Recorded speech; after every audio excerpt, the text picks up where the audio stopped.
Morning माननीय विधायक संदीप चौरसिया जी यहाँ पे हैं। गुड मॉर्निंग सर, कैसे हैं आप? नमस्कार। ठीक है सर। सर थोड़ा सा अपना संक्षिप्त कर लीजिए सर, राजनीतिक कैरियर में कहाँ से कहाँ तक आप आए? मेरा नाम डॉक्टर संदीप चौरसिया है और हम संघ से राष्ट्रीय स्वयं सेवक संघ के बाल्यकाल से मुख्य शिक्षक रहे। फिर मुख्य शिक्षक के साथ साथ फिर कॉलेज कारवां रहे। कॉलेज में एडमिशन लेने के बाद विद्यार्थी परिषद से जुड़े। विद्यार्थी परिषद के छात्र राजनीति उस समय जो लालू प्रसाद यादव मुख्यमंत्री हुआ करते थे, उस समय उसके पहले में जगन्नाथ मिश्र हुआ करते थे मुख्यमंत्री सूबे का। तो बड़े बड़े आंदोलन विद्यार्थी परिषद के नाते जोड़कर करने का काम किए भी और पटना यूनिवर्सिटी में एडमिशन लेने के बाद धीरे धीरे करियर की शुरुआत एक्टिविज्म के साथ, स्टूडेंट पॉलिटिक्स के साथ आगे बढ़ाने का काम किया। और उसमें बहुत सारे बच्चे ध्यान में रहे कि छात्रों के लिए कैसे सजगता के साथ, संघर्ष के साथ, मुद्दों के साथ, यानी कि विद्यार्थी केवल कल का नागरिक नहीं है, विद्यार्थी आज का नागरिक है। यानी कि ज्वलंत विषय पर आपका प्रतिकार नहीं होगा तो ये जवाहरलाल नेहरू के समय कांग्रेसियों ने नौजवानों को काटने के लिए ये कहे कि विद्यार्थी कल का नागरिक है। तो कल के बारे में विद्यार्थी केवल अपने करियर के बारे में सोचा।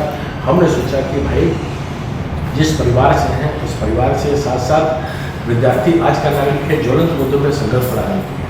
आपको ध्यान होगा लालू यादव का समय शिक्षा का स्तर क्या था, किस प्रकार की गतिविधि चलती थी, कैंपसेस में पढ़ाई ठप थी, साल डेढ़ साल तक कैंपसेस में जो रूटीन वर्क में परीक्षाएं रहती थी वो विलम्ब से हुआ करती थी, सेशन सबके लेट होते थे। कॉलेज कैंपसेस में क्या था, भ्रष्टाचार था।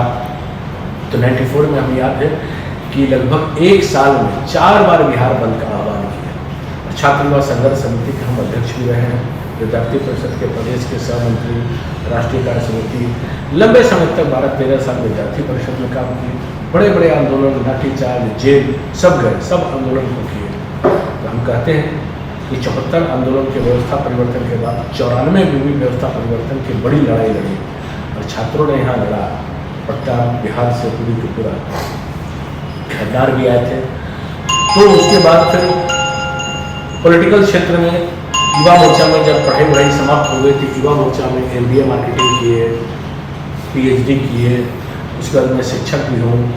और उसके बाद MBA मार्केटिंग करने के बाद युवा मोर्चा में जब सहभागी बने, भारतीय जनता पार्टी में जब प्रवेश किए तो भारतीय जनता पार्टी के प्रदेश के अध्यक्ष रहे, युवा मोर्चा के राष्ट्रीय महामंत्री रहे, राष्ट्रीय उपाध्यक्ष रहे, लंबा प्रवास किए। फिर बीजेपी के प्रदेश के महामंत्री 2 बार रहे, उत्तर प्रदेश के सह मंत्री के नाते काम किए।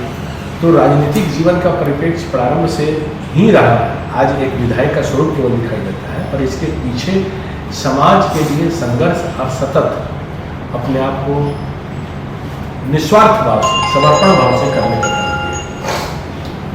बहुत बहुत धन्यवाद सर।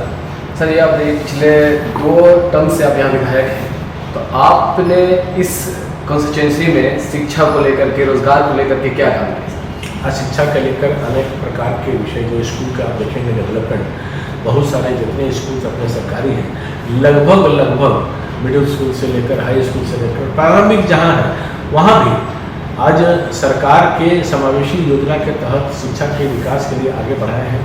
चूँकि इंफ्रास्ट्रक्चरल डेवलपमेंट और उपस्थिति दोनों आप देखिएगा तो जो ड्रॉप आउट है बहुत कम है दीघा में। तो दीघा के जहाँ आवश्यकता सरकारी स्कूल का है उसको आगे बढ़ाने का काम किया। रोजगार के लिए बहुत सारे डेटा भी मेरे पास है कि श्रम नियोजन के तरफ से कितने सारे रोजगार के आयोजन हुए हैं दीघा से लेकर, मार्केट की तरफ से लेकर, स्किल इंडिया के माध्यम से हो, प्रत्यक्ष रोजगार, अप्रत्यक्ष। चूँकि रोजगार सृजन एक विधायक नहीं करता, ये सरकार की नीति के अनुसार ही होता है। पर हमने चूँकि ITI मेरे क्षेत्र में है दीघा का, स्किल इंडिया का एक बड़े सेंटर मेरे क्षेत्र में है, तो सबके लिए रोजगार सृजन के लिए बड़े आयाम किए हैं और रोजगार मेले के माध्यम से भी रोजगार मिलने का काम हुआ है। तो सर फिलहाल तो आप सरकार में है ना सर? सरकार में तब तो बोल रहे हैं ना, इसी आयोजन से तब तो करने का काम हुआ है ना। आज ITI से लेकर पाटलिपुत्र से लेकर सभी जगह इस नियोजन में आगे बढ़ाने का, क्योंकि आपका राजनीतिक घराना किसी पहचान के मोहताज नहीं है सर। आपके पिताजी बहुत बड़े यहाँ से नेता रहे हैं सर। नहीं है भी, समाज जीवन में केवल पद से एक पहचान नहीं बनती है, समाज जीवन में समाज के योगदान से पहचान बनती है। तो कद और पद दोनों अलग अलग विषय हैं। जीवन में कद भी बढ़ाते जाइए, पद तो अपने आप बढ़ते रहता है। सर एक सवाल और है सर कि आप 2 साल से विधायक रहे हैं सर, तो मंत्री बनने का सौभाग्य सर आपको कब तक कुछ ऐसा? इस विषय पर कोई बहुत लालसा नहीं, जो पार्टी तय करती है वो संतुष्ट है। नहीं तो उत्तर प्रदेश जैसे राज्य के बड़े बड़े मंत्री हैं, कहाँ मिलता है ये सौभाग्य? सब प्रभारी के नाते उत्तर प्रदेश जैसे राज्य के लिए लड़ाई भूमिका में है, चुनाव के लिए है, संगठन के लिए है, तो ये सौभाग्य कहाँ किसी को मिलता है? तो पार्टी जो भी दे रही है सौभाग्य, इतने सारे पदों पर अच्छे लोग नहीं रह पाते हैं, तो पार्टी ने जो सौभाग्य दिया है उस भूमिका को अदा करना है। और सर इस बार फिर से विधायक के 2025 में भाजपा से आप उम्मीदवार रहेंगे सर?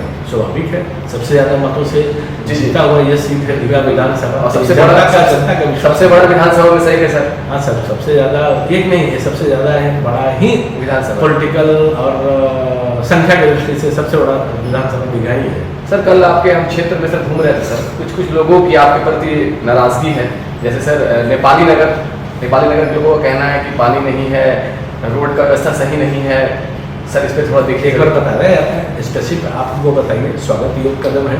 इतने सारे सड़कों का निर्माण जो हमने किया है, हमको नहीं लगता है किसी के क्षेत्र में हुआ है। उनका नेपाली नगर का मुझे याद है कि क्योंकि बहुत सारे रोड निगम के तहत भी होते हैं, खलीज विधायक कि जो त्रिस्तरीय अलग अलग परिणाम है निगम के थ्रू है, विधायक के थ्रू है, तो सब योजना के अलग अलग योजना का प्रकार भी रहता है। कोई योजना दिया गया है, कोई बन गया है, कोई बनने वाला है। तो पहले तो नेपाली नगर में बिजली की व्यवस्था नहीं थी, बिजली देने के काम किए परमानेंट। सम्प हाउस बन रहा है वो आप देखिए, बिजली का फीडर बन रहा है वो देखिए, नाला 181 करोड़ का नाला पटने का काम हो रहा है वो देखिए, 105 करोड़ का बाबा चौक का नाला पट रहा है वो देखिए।